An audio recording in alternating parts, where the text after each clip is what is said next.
All right, everybody. Happy Wednesday, January 24th. Hope you're well out there. Hope you're dry from this rain, especially if you're here in California. We want to welcome you to mock interview episode number 86. Tonight, featuring a sales and business professional who we have here on Zoom with Minka. And as always, joining us is Corey Hiramoto, founder of CareerShakers.com. I'm going to go ahead and share his link and Minka's link in the both chats for both Facebook and Zoom here, so you can connect with them, and also the Albert's List YouTube channel as well as to where this will go. So, as we have done prior, as we've started with these mock interviews, the format's pretty simple. Minka's provided a job description and her resume. Corey has reviewed, and we will go through and do some interview questions and get some feedback after every question.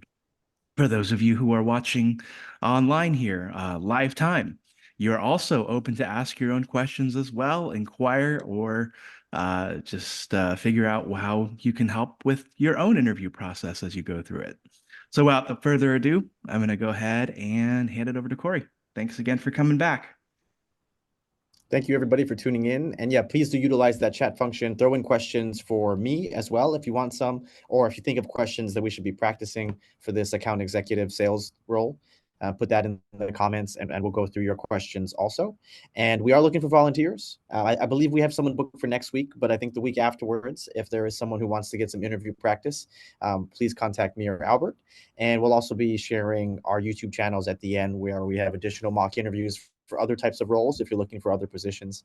And my YouTube channel just has general interviewing tips, resume tips, that type of stuff.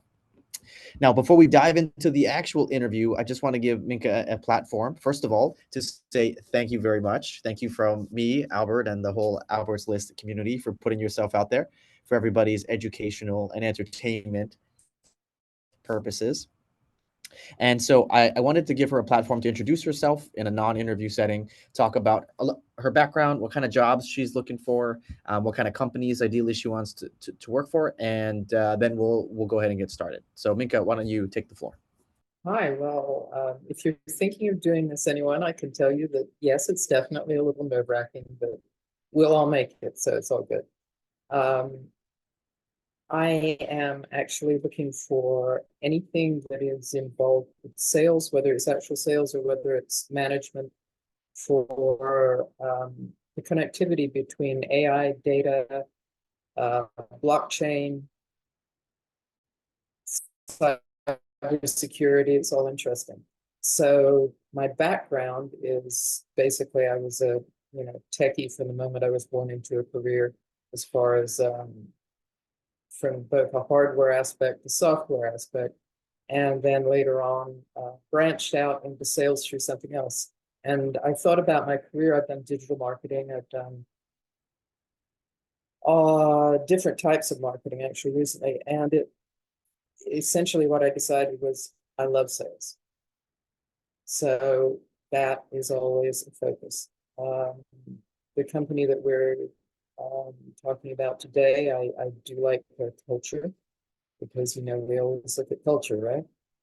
And the combination of culture that seeks truth through data and puts the company first, but is very, very customer centric, is very appealing to me. And Corey, I pass it to you. Excellent. Cool. Now, for those of you who are curious, we didn't share a job description this time because we wanted to keep the company confidential, but it is a company in the tech space, specifically data analytics. We'll leave it at that, but we will be practicing a account executive or an AE role for today's mock interview session. Okay, Minka, are you ready to get started? Okay, Corey, let's do it. All righty. So thank you so much for applying to this data company. So why don't you tell me, can you tell me about your sales experience? I started in sales working for somebody when I was a teenager, one of those on-spec sales things, where you try to get essential, passersby or people online to buy your product. I branched back into sales when, with an oil and gas company, I co-founded a couple of oil and gas companies, and ended up in sales on that because, you know, as a co-founder, you do everything, right? And loved doing the sales. Huge sense of satisfaction from that. Then I went into digital marketing, and I was good at selling my customers. I did not enjoy the technical so much. I worked for Zeta Global, which is a data company. It was a unicorn and went public. And since then, I've been concentrating mostly on crypto and blockchain, but the sales executive position, I can't stay away from sales for too long. Okay. Can you tell me a little bit about your territories, your target customer base, your quota attainment? Target customer base, let's see. It was worldwide with one group. It was United States with another. As far as, you know, actual territories, as far as dividing up the United States or dividing up whatever territory, doesn't really matter. You know, it simply depends if the product that you're selling is very good.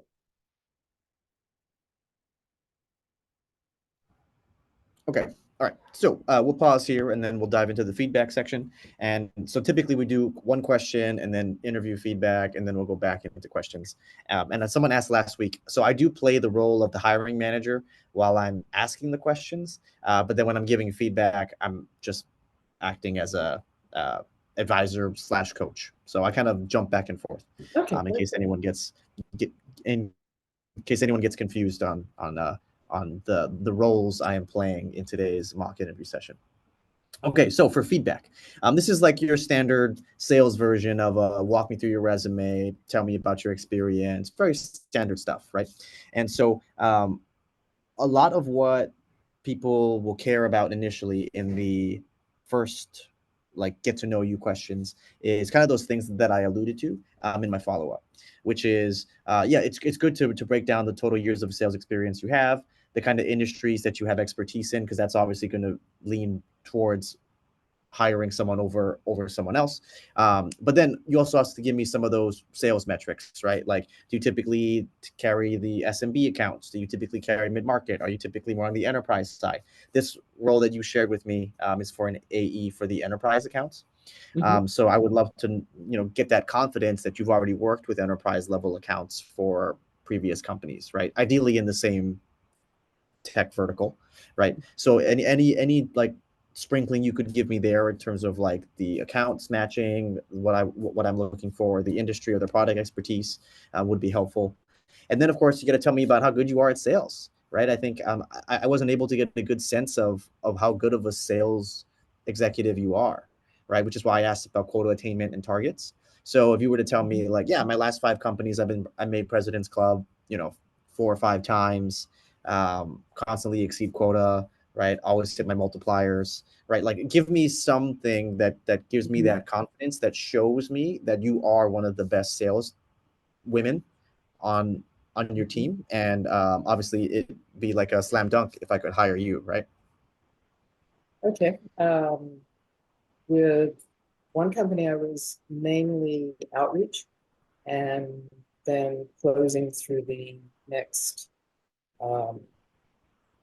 the first stages, right? As opposed to a final close. So yeah, I destroyed my metrics on that because I got something like I was just sending out emails and I got like 30 to 60%. I know it's a broad range, but it depended on what it was. So we'll say 40%.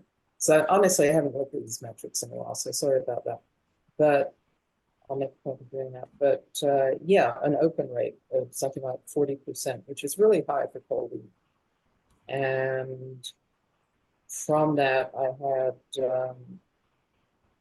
something like a 25% reply rate, which is huge if you know the metrics of cold email. And then I was able to talk to the people, move them on to the next process.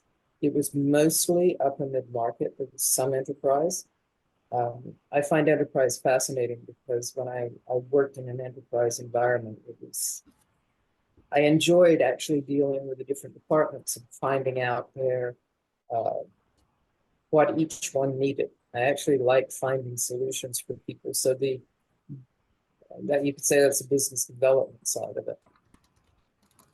Mhm. Okay. Prior to that, in oil and gas, it was completely enterprise companies in the US and Middle East. Okay. See, that's perfect. Like those are all super helpful things that help qualify you as like a really good Mhm. fit for this role. Okay. Okay. Cool. Let's move on to the next one. That was a nice warm-up question. So how about, can you tell me about a time where you had to work with a very difficult account? Hmm.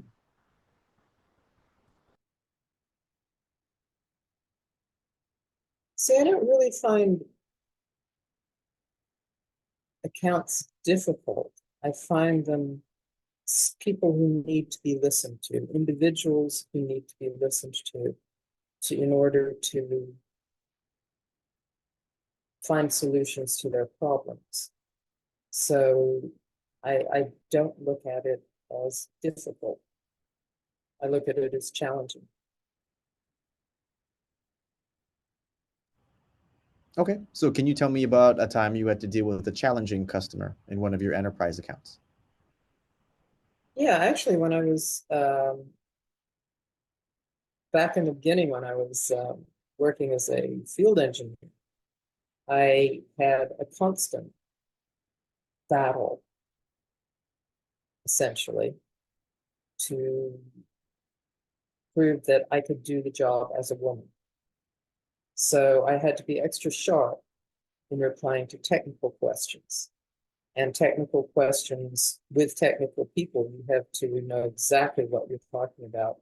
And then you have to talk them down because I was troubleshooting problems there the whole time. So then you have to talk them down, give them technical answers, and reassure that you know what you're doing. The company knows what it's doing, and their problem primarily is it essentially just most of it is that their problem is going to be fixed and it's going to be fixed rapidly.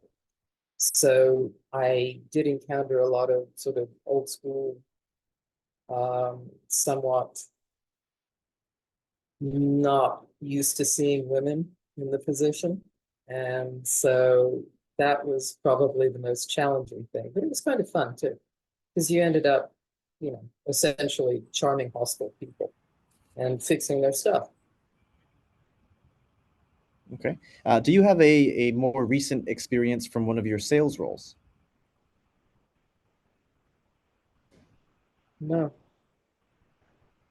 I usually, if somebody is interested in your product, you have interest in your product, and so you simply push it forward.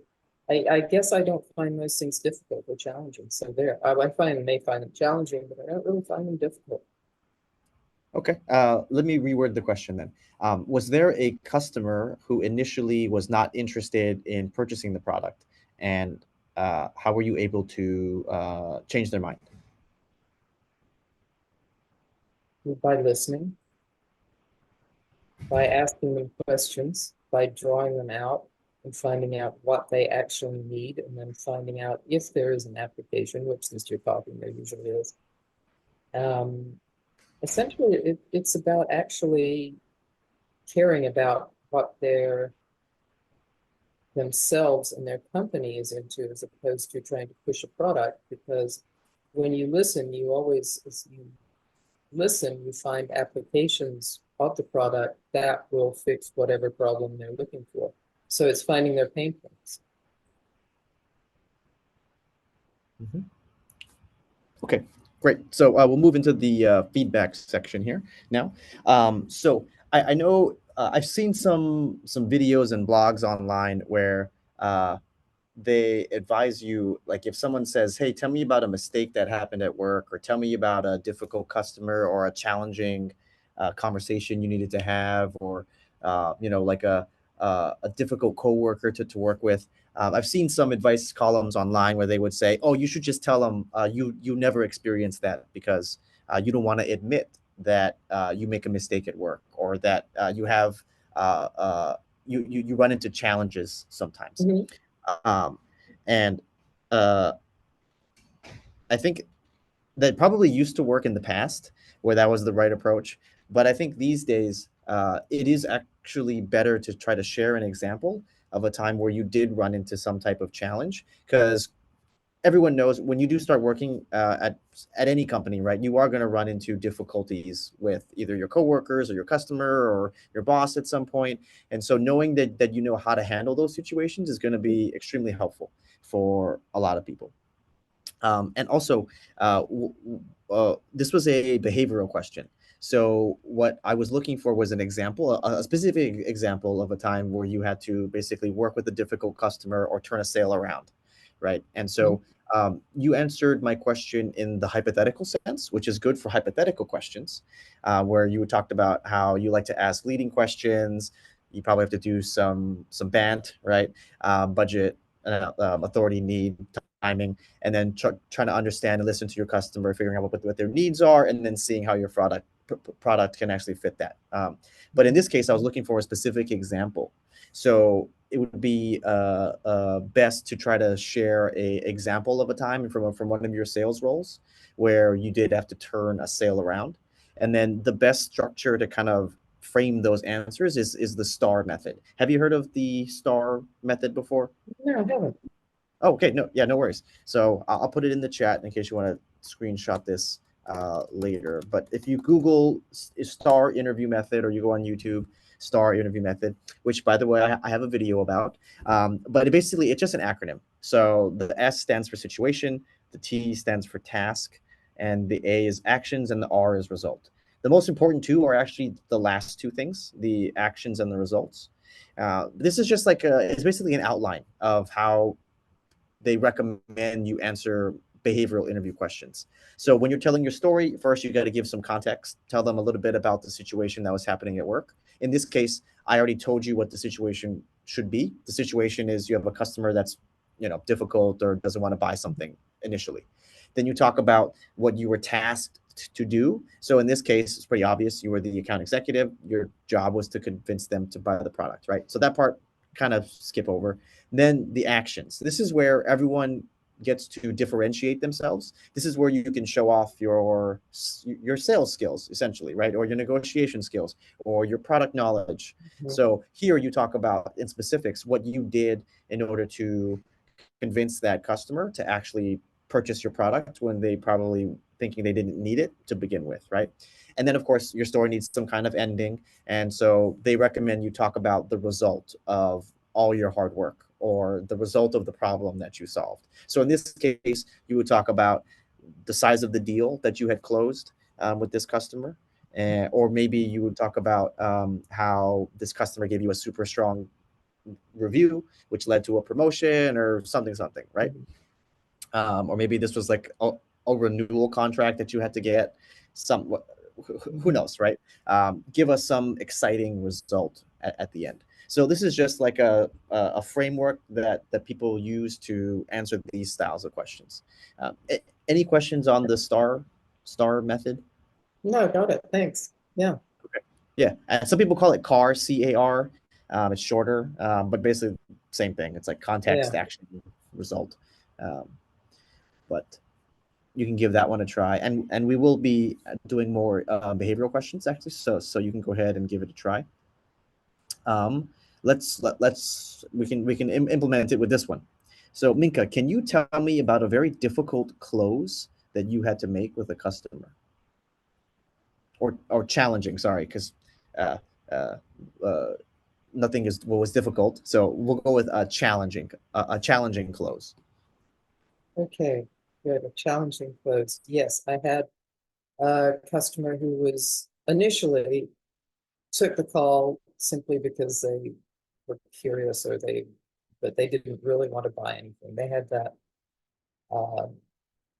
block that said, I'll listen to you, but I'm not going to buy anything, and they're going to, um, block you in any way they can. And I actually was able to get them talking about what they were really looking for in a solution, but they didn't really think that we could do it. So that was essentially they didn't think that there was any benefit to their doing our product. So I was able to just start asking questions and listen to them and to see what they would say about it.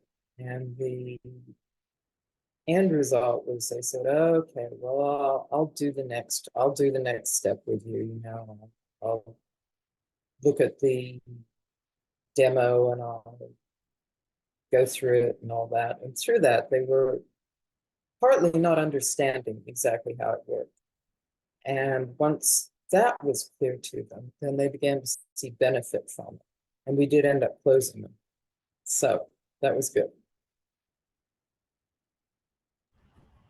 Excellent. Okay. And what was the major objection that they initially had that you had to help them overcome? Essentially, they didn't see how personalizing would improve their close reach, their product reach, their ability to reach the customer. And once they understood exactly how it worked, then they could see the benefit. Excellent. And then do you remember how large the deal was? It was around 100,000. It wasn't huge. Okay, great. So perfect implementation of the STAR method. Situation was super clear. Task was super clear. Actions that you had walked me through. You know, asking leading questions, uncovering problems, providing a solution. So yeah, everything was very good. Just make sure you do include a strong ending for your story. Mm-hmm. So in this case, it could be like, you know, and we closed a $100,000 deal, or I was able to exceed quota, something like that. But yeah. Very good. And again, anyone who's watching live, if you have questions for me, questions that you want us to practice, throw it in the chat.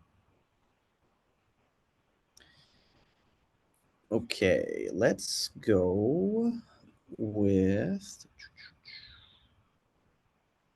this one. Okay, so tell me about a time where one of your accounts did not want to renew their contract with your company. How did you handle that situation? That was working with product and support, because essentially they'd had some problems. So I had to go to product and say, hey guys, you know, can you fix this for them, or they're not going to renew. So it was interdepartmental. And once they had their problems solved, because the product department's very attentive to it, and I don't think the problem had really been obvious before. They understood that they were taken care of, and yes, they renewed. And did you help? How did you discover that the main reason they didn't want to renew was due to the technical glitch? They told me.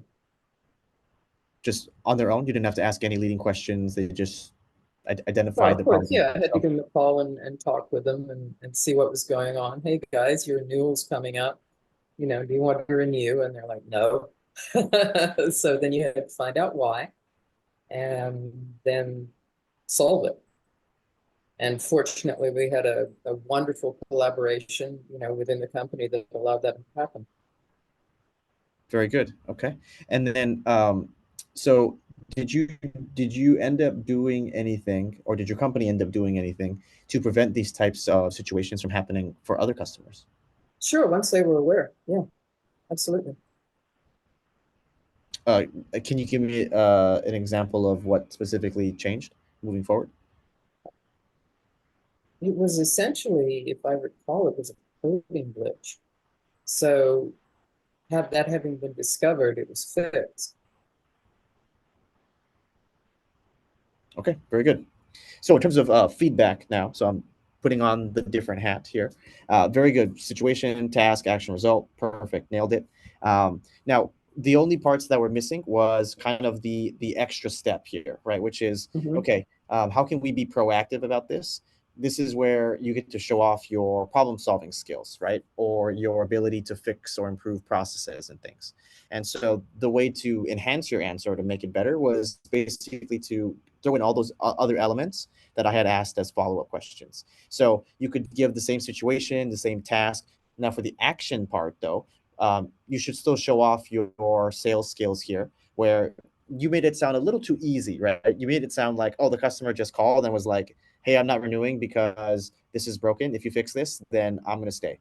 But that's probably not, it probably wasn't even that simple, right? Yeah. But don't make it sound like that in the interview, right? You should make it sound like it was like, oh, you realize this was your, you can set the stage. So for example, maybe it's your biggest customer for the client. Who knows, right? But like if it was, that's an important detail of the story, right? You could say, hey, this was our biggest account, and they accounted for 30% of our company's revenue, and they were going to cancel. And it was my responsibility to try to save this deal. I had to call the CPO or their CTO and understand why they didn't want to renew. We felt like we had really good customer service feedback from them. We gave them a solid discount. I was looking at renewal rates, trying to pull different levers.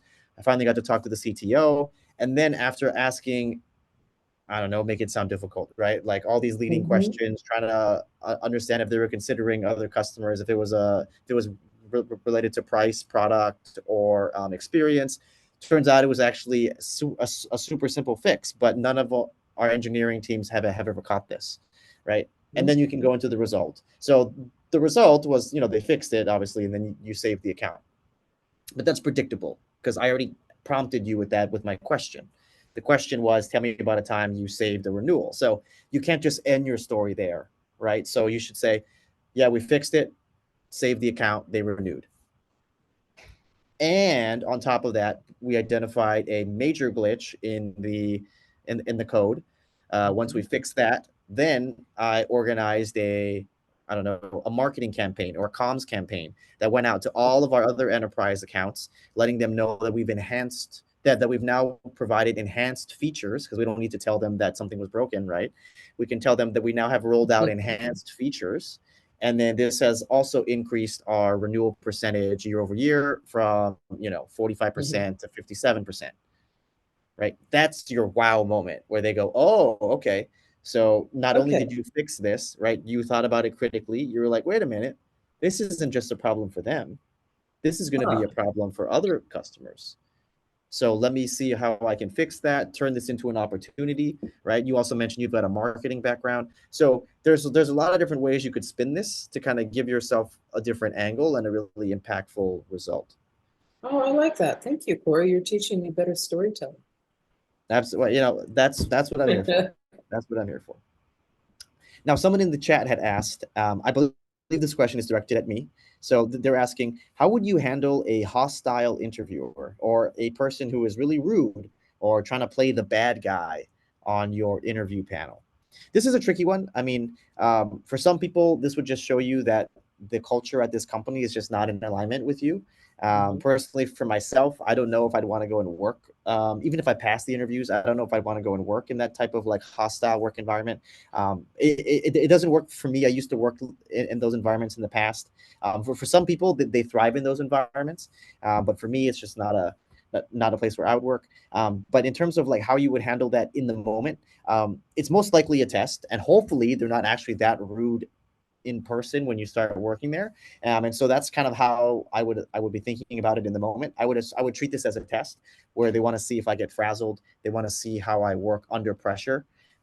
They want to see, how I handle feedback / criticism, right? This person could be pretending to be hostile to give me like,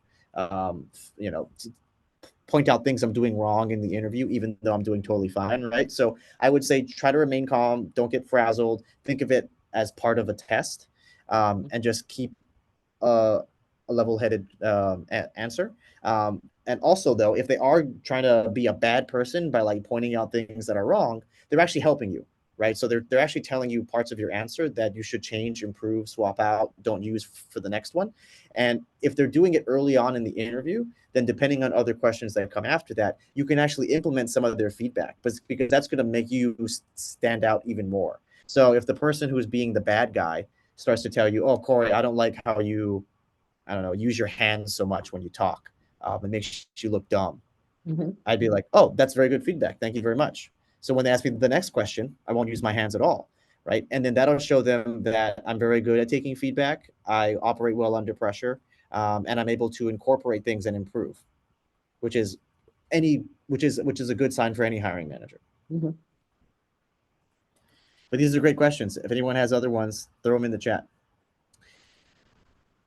Okay, let's go to the next question, putting my pretend interviewer hat on.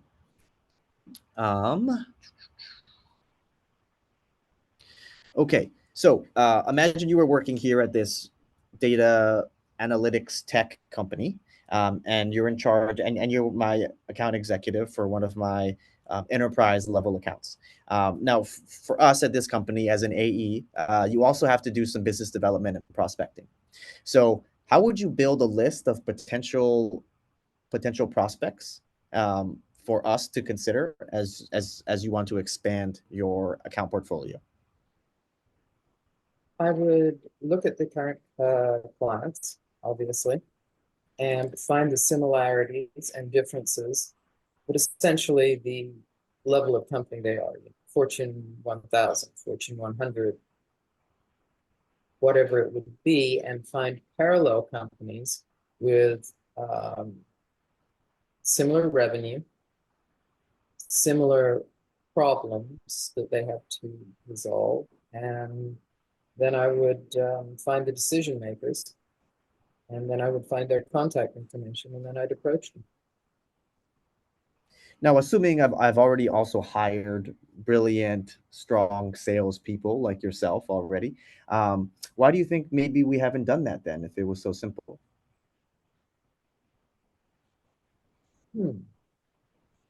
I would ask what you are doing instead.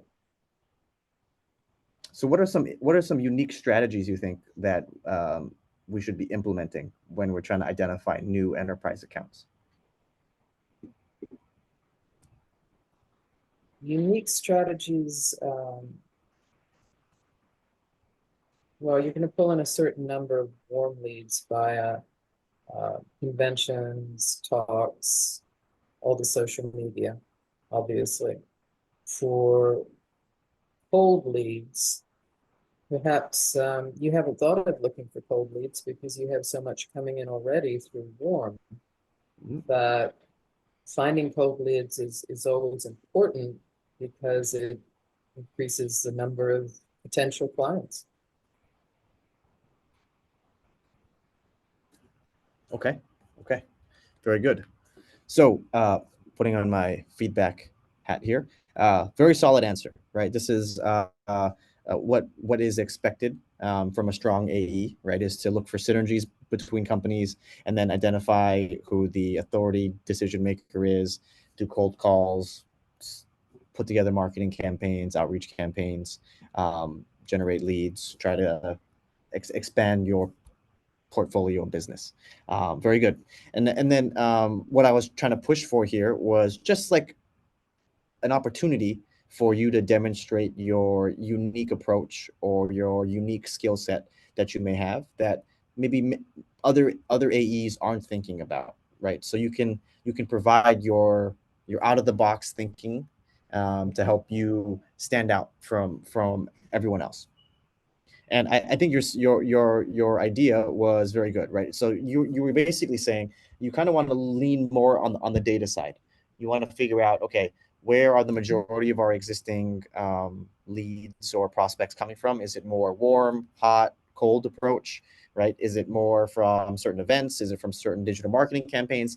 And then you're basically saying that you would identify where you have the weakest ROI and try to invest in that area instead and see if that would be able to uncover new leads that no one has ever found before, right?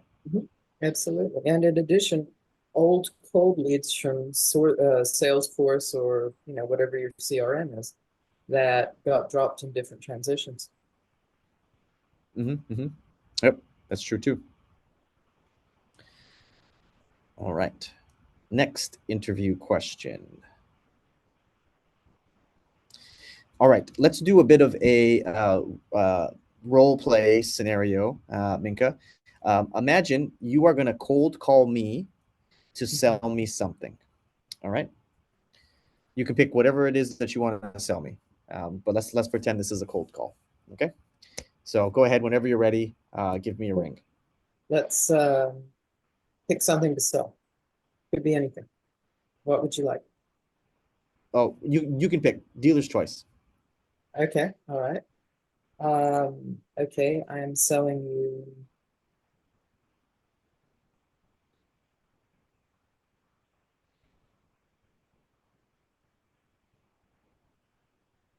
all kinds of sell me this pen.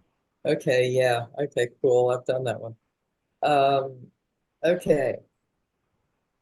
Corey, how are you doing today? Oh, hi there.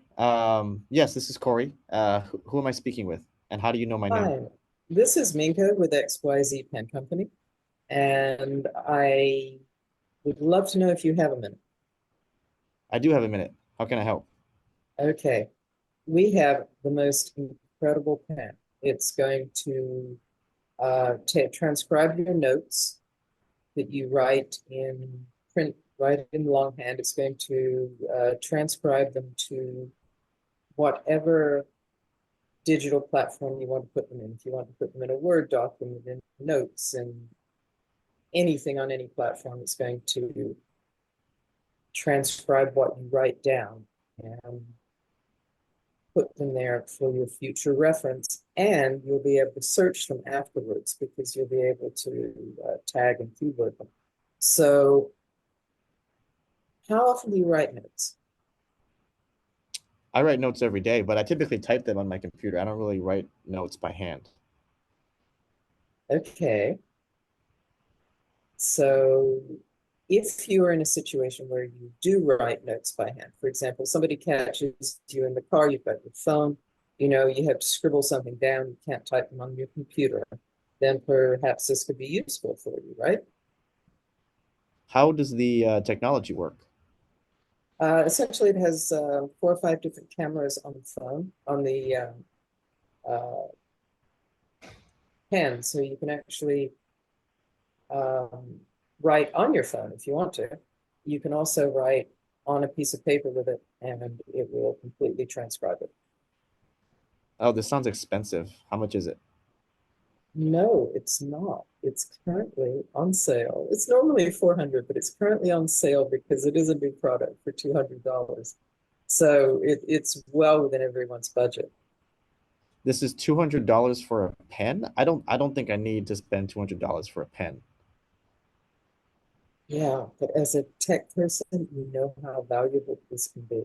Somebody calls you on the fly, you've got your phone in one hand, you've got your pen in the other, you write it down instead of having to put it in your address book.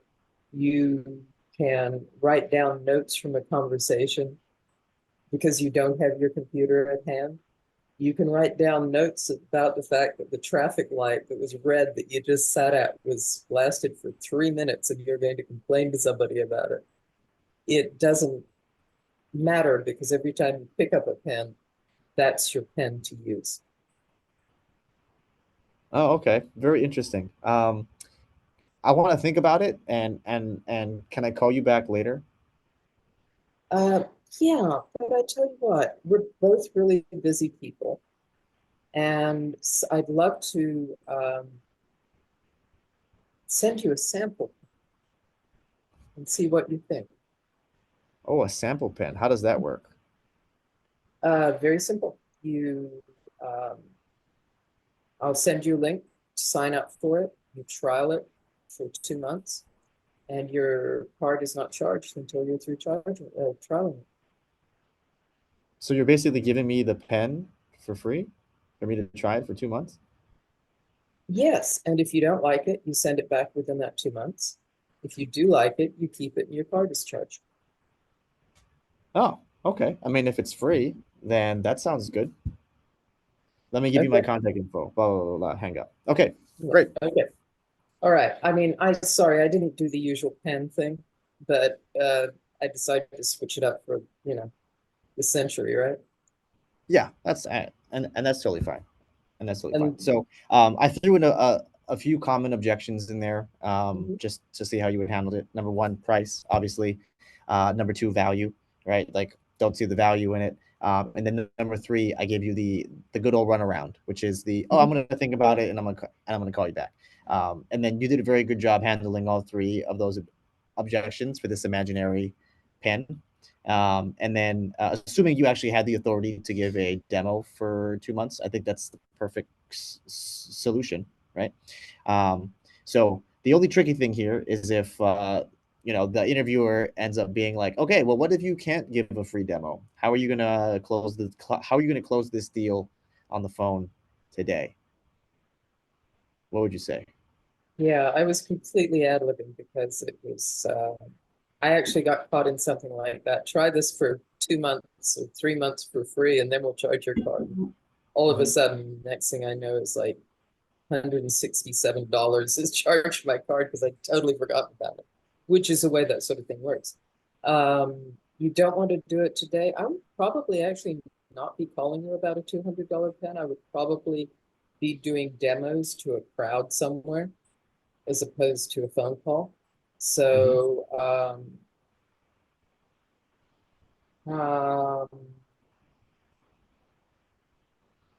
if we were in person, of course, I'd just ask you to sign somewhere, it's the old thing, or write something down and, hand you the pen.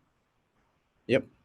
Yep. Yep. So this is also why I gave you dealer's choice, right? To pick Hmm. any product you wanted to sell to me, right? Yeah. Well, So somebody commented to sell me the pen. So I thought, okay, cool. I'll sell the pen. yeah, and that's fine. And so let's just say you chose pen, right? Because I gave it dealer's choice. The other thing you could do is you could assume that I mean, it's still a cold call, but I didn't specify what kind of cold call. It could have been cold/warm. So you could have said that you got my information from one of the recent, I don't know, demos that I had Hmm. attended, for example, right? Sure. You could have been like, hey, Corey, you were at CES 2 weeks ago. You stopped by our booth. We were the self-writing pen that transcribes notes directly to your phone. We didn't get to talk, but we could, but this is how I got your contact information. Does that ring a bell?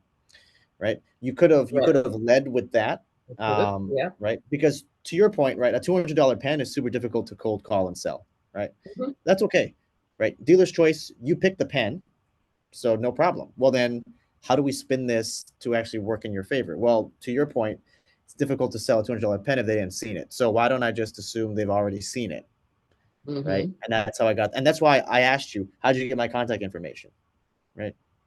And so try to spin these hypothetical scenarios into your favor as possible, right? Um, Something from Larry. Oh, yeah.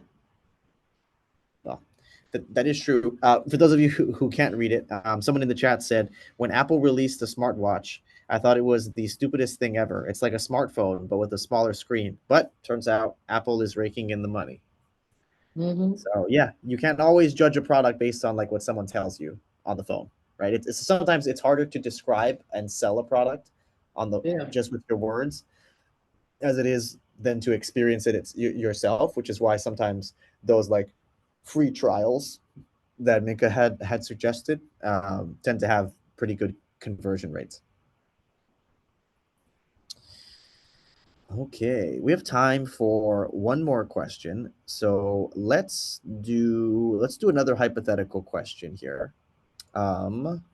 So Minka, let's pretend you're an account executive at this company, and I'm one of your enterprise level accounts, and I am calling you because I was just approached by your biggest competitor, and they've offered me a better deal, and I am calling to see if I can cancel my contract early. Okay. So, how would you handle this conversation with me? Okay, so Corey, tell me, what exactly have they offered you? I mean, I've seen a demo of their product. They installed a test environment for me.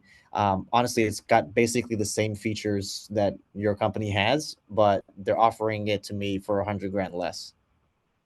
Okay, so on $1 million product, how much does that matter? It's 10%, and I'm getting chewed up by my boss trying to cut down capital expenses this year. Um, you saw that all these big tech companies are doing layoffs, so everyone's really conscious about cost right now. Yeah, true that. I agree with you. We all are conscious about cost. But tell me, how has your support been throughout the year? Have you been able to pick up the phone and or send an email or send a message and immediately get support? Yeah, actually, I would say almost all the time your company has been very responsive. Okay, okay. And how does their support clause read? Oh, I'm not too sure. I actually haven't read their support clause. I'm thinking that you only get a certain basic support at that level. Yes, it's very good, but it is not quite up to par. You actually get to a point where you have to start paying for your support. And that could But I mean, if the easily product rack itself up some money. works, Hmm? but if the product works, why would I even need the support? Because we both know that there's always somewhere that needs some support in one department or another, right? I mean, something is bound to need a little extra attention. I know that your uh, one of your departments, I think it was the marketing one, actually needed some 3 days worth of our support. And we probably spent, $10,000 doing that. So you don't have to worry about anything with us. That's a good point. I didn't look at the support clause. Are you able to review that over with me and see if it's comparable to your contract? Yeah, sure. Sure, shoot it on over. I'll look at it. Well, I'll look at it as we speak, actually, and compare them. Okay, great. So very good. That was excellent. Trying to identify a different differentiator, right? Like obviously they're trying to compete based on cost. So where else could you provide an additional value? Your first instinct was support, which makes a lot of sense. And then also it was great.